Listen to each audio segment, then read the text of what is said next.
Similarly, if making an amends might land you in jail, it should be approached with extreme caution. Wow. Similarly, Brand writes, if making an amends might land you in jail, it should be approached with extreme caution.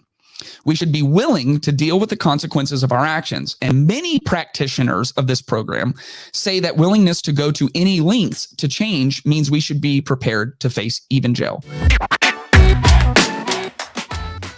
Comedian turned actor turned podcaster Russell Brand has a litany of allegations that have surfaced against him in what he has called a coordinated attack to silence his anti-establishment voice. The reports against him are extremely serious, and many believe they are credible. In response, many social media sites have already blocked or demonetized Brand, and his talent agent has left him. Many are outraged, believing he is being presumed guilty until proven innocent, backwards from how it should work. How should we think about allegations from someone's past and the ramifications that they have now in their present? You are probably caught up on this. This is like worldwide news. And this is what we do on the Clayton Tyner podcast. We try to find the nuanced views in the middle. And part of how we do that is by keeping in our minds all the time that multiple things can be true at the same time. These can be very serious and even very credible allegations.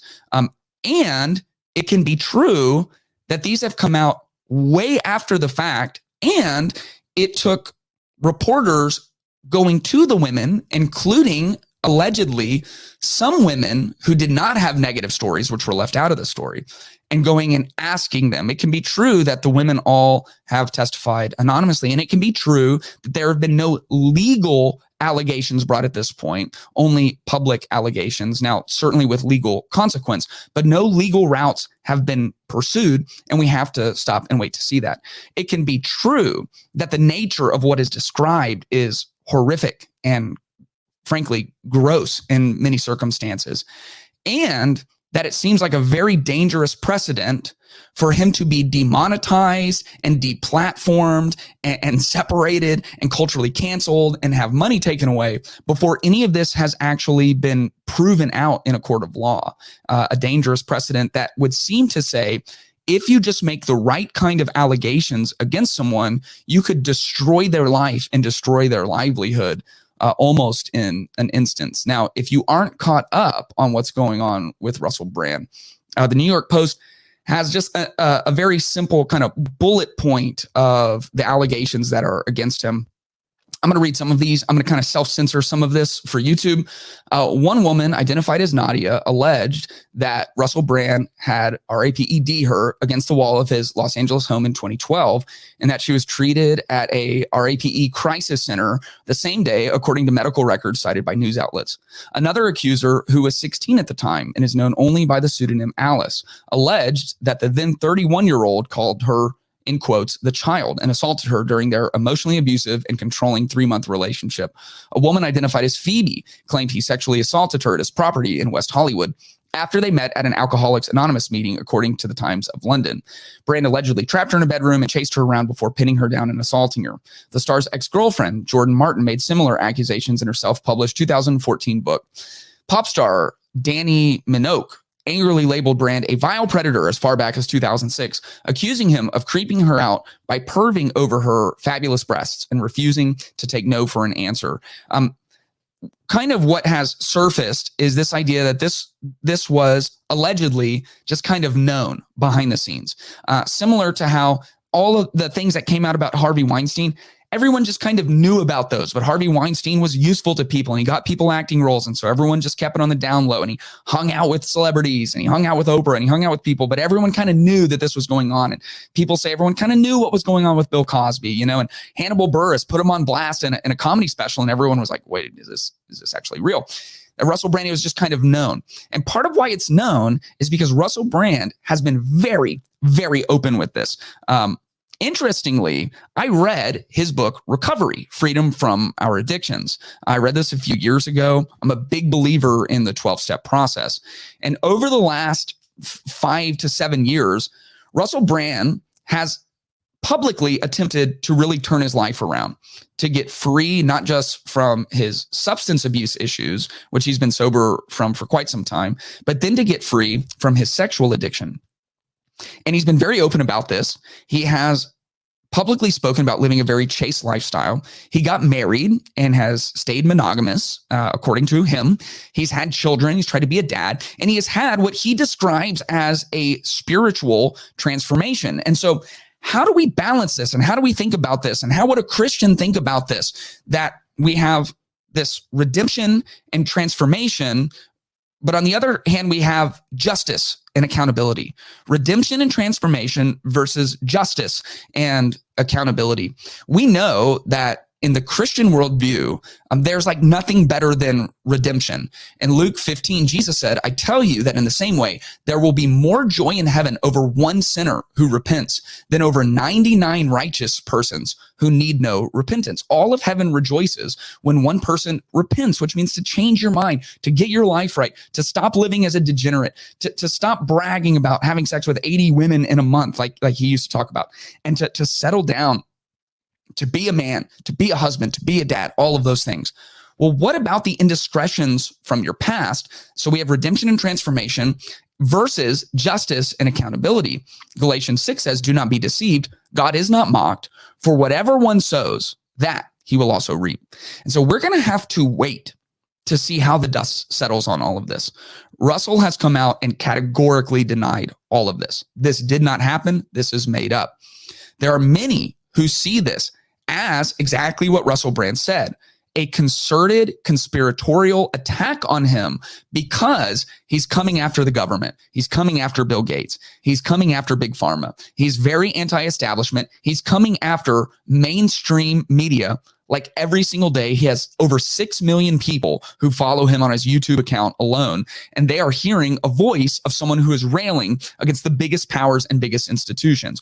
Many people are saying it's by no coincidence that people sheltered him in all of his sexual deviancy. But now that he is speaking out against those people and he's no longer convenient for those people, now they put together a coordinated attack. Now, let's grant that that's true. I don't know that it's true, but let's grant that that's true. The other question is, are the allegations true? And at least one of them seems like it's very credible, and we're going to have to see if they take legal action or not. And it seems credible because they claim they have actual physical evidence and that the same night that they were assaulted, they went to a crisis center and were evaluated, which means there would be a paper trail and witnesses. And there are text messages from that night between her and Russell Brand that, depending on how you interpret them, seem to be very damning, or at least potentially very damning. And so what does it mean if all of it's true? Like if all of it's true, if he has really recovered and redeemed his life and is living a more chaste lifestyle and is being a good husband and a good dad and has been for years now, and if some of these allegations are true, and if this is a coordinated attack because he's pissed off the wrong people, all of those things have the potential to be true at the same time. So let's put it in like a syllogism. A three-part syllogism is like if, then. So if Russell Brand really did any of these things, and if Russell Brand is truly reformed, then the conclusion is he should relish the opportunity to make these wrongs right. Now, a syllogism, all the parts have to be true. Both ifs have to be valid. That's how philosophy works. So if Russell Brand really did any of these things, if he didn't do these things, then that can potentially be proved out. And what's very difficult about allegations coming 10 or 20 years after they happen, or even 5 years after they happen, is that some of these things can be very difficult to prove out. It ends up being a he said, she said. And when it is widely reported on like this, it is such a character assassination that it's pretty hard to come back from. But if he did any of these things, and if he's truly reformed. Now, some people, the right says this is all a conspiracy. He did none of these things. And this is a coordinated attack to silence him and shut him up. And when YouTube does things like kick him off, and the UK Parliament sends out letters to social media companies asking for him to be removed, just so you know, that adds fuel to the fire of that side of the conspiracy theory. On the left, the conspiracy theory is he's actually never changed. So our second if, the second part of our syllogism, if Russell Brand is truly reformed, they say he's not truly reformed. This has all been a ruse, and he has been talking like this for the last 6 years so that when the allegations came up, he could have plausible deniability that the Matrix is after him, you know. But if they're both true, if he really did any of these things, even one of them, and if he's really reformed, then I believe the outcome in the balance between redemption and transformation and justice and accountability should be Russell Brand relishing the opportunity to make wrongs right. And I don't just believe that. Russell Brand believes that. And I know that because he's a massive proponent of the 12-step process. And the 12-step process is very practical. It's very linear, step by step, but it's contingent on spiritual transformation. You have to believe in a higher power. And it doesn't have to be the theistic, monotheistic, God of Christianity. You do have to have some kind of higher power. That's a part of the process. And one of the things you do is you go through in step 8 and you make a comprehensive list of every single person that you have ever wronged. And I mean, you are really supposed to be as thorough as you possibly can be, which means if any of these accusations are true, these people should have been on his list. Step 8, you just make the list. You don't do anything with it. It's in step 9 that you then go and make amends. You ask to talk to the person. You let them know you're going through this process. You let them know that you understand how you hurt them, and you see how you can make these wrong things right. Now, here's what's interesting. I know Russell Brand believes in that, or says that he believes in it. He wrote an entire book on it. And so I went to see what he says about making amends, just out of curiosity to see what he might think about this. And what I read was very interesting to me.